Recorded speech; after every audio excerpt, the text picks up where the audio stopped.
User stories is the most popular technique to manage the product backlog and requirements in Agile, but there is a big trap that you need to avoid. Let's talk about it.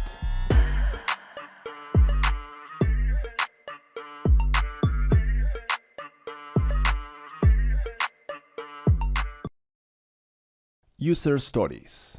When you think of user stories, the first thing that may come to your mind is this template that is typically used to write the title of the user story. And it says, as a type of user, I want some goal so that some reason.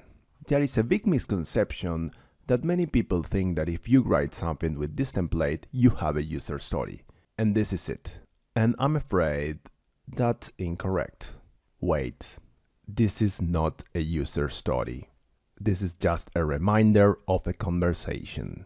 The original idea in extreme programming was to provide index cards to users so they can write in a very simple and short way using this template who they are, what they need, and why.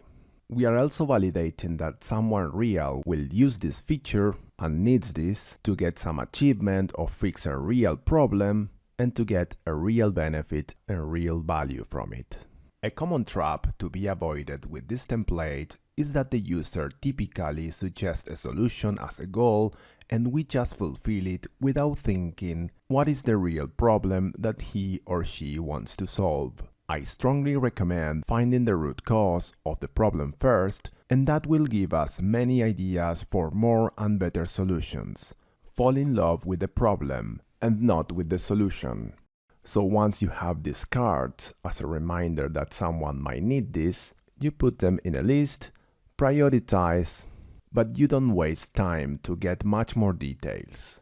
You only discuss about them to confirm what is expected just before developing the new feature. So that title is just the tip of the iceberg. That is only the beginning of the user story approach. A user story consists of more components. A user story consists of 3 parts. Starts with a reminder of a conversation that you can write with the template that we saw. The actual conversation to get the details of what is expected from this user story, which is basically the core of the approach. And the acceptance criteria, which are examples of what it is expected from this user story to say that it is implemented. In other words, the agreement of what was discussed during the conversation. This is also known as the 3 C's, which is basically a card with a short description of an item that might be needed for the product and kept as a reminder until the last possible moment to have a conversation about the story, get more details, and agree on a confirmation of what is needed to say that this story is implemented. A user story is not about writing, it's about face-to-face conversation. Of course you can write what you think is necessary and valuable, but the idea is not to give a document to the developers, but instead talk with them as part of the user story elaboration and make sure that they understand it and all questions were answered. If you are looking for an approach to write detailed documentation without speaking to the team, this is probably not the approach for you. The idea in user stories is to write less and talk more.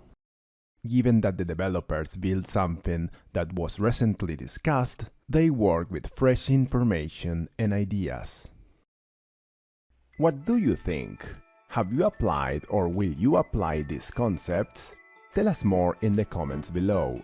And remember to subscribe to not miss any of our new videos. Also, let me know what Agile topics you would like to learn. I will be releasing new videos every week.